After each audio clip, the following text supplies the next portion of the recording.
Evet, şu an içinde bulunduğumuz alan daha önceden 112 komuta kontrol merkezi olarak kullandığımız, depo tamirhane müdürlüğü olarak kullandığımız alan. Burada İl Sağlık Müdürlüğü binasını yapıyoruz. Arkada gördüğünüz inşaat artık kabası bitmiş ve ince işlerine geçme konumunda. İnşallah 3-4 ay içerisinde binayı teslim alacağız. İl Sağlık Müdürlüğü binamız.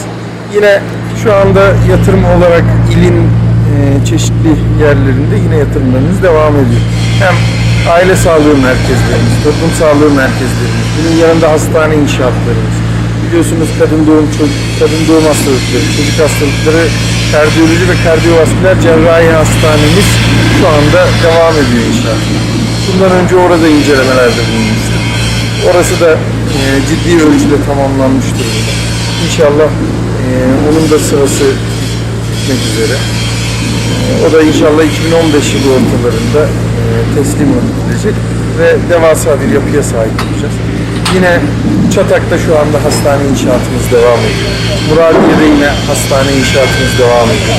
Özalp'te hastane inşaatımız, Erciş'te hastane inşaatımız devam etmekte. Çaldıran'da yine bir hastane yapacağız ve arsa aşamasındayız. Bunun yanında Bahçesaray'da yine arsa temin aşamasındayız. Gürpınar'da yine arsa temin aşamasındayız. Başkale'de yine arsa temin aşamasında hastane inşaatlarımız olacak. Bunun yanında Van merkezde yine ikinci etap kampüs inşaatımız olacak. İkinci etap kampüsümüzde yüksek güvenlikli psikiyatri hastanesi, adli psikiyatri hastanesi ve fizik tedavi rehabilitasyon hastanesi inşa edeceğiz. Onun da ihalesi bitti ve yer temini aşamasındayız. Onu da inşallah bu yaz itibariyle ilk kazmayı vuracağız. Yine onkoloji hastanesi yapacağız ilimize. Onkoloji hastanemizin de şu anda bakanlıkça ihale aşamasında devam etmekte. Onu da bir an evvel bekliyoruz ilimize inşallah. Bunun yanında dediğim gibi 112 istasyon inşaatlarımız var. 112 istasyonlarını da tamamlayacağız.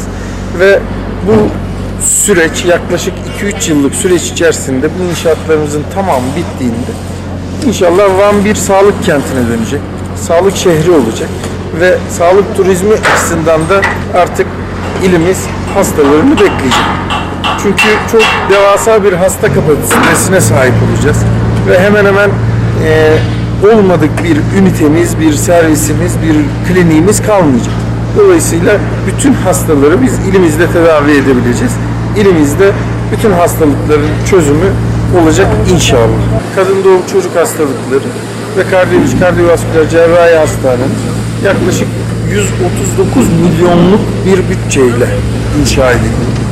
Yani çok ciddi bir meblağ bu. Hastanede zaten Türkiye'de sayılı hastanelerden bir tanesi olacak. Teknolojik açıdan da öyle. Çünkü deprem yalıtımları var. Çünkü depremdeki bu sarsıntının etkisini sönümleyecek bir mekanizma var. Yani çok ciddi teknoloji kullandı. İlimize, hastalarımıza, insanımıza değer verdiğimizin göstergesi. Allah razı olsun emeği geçenlerden.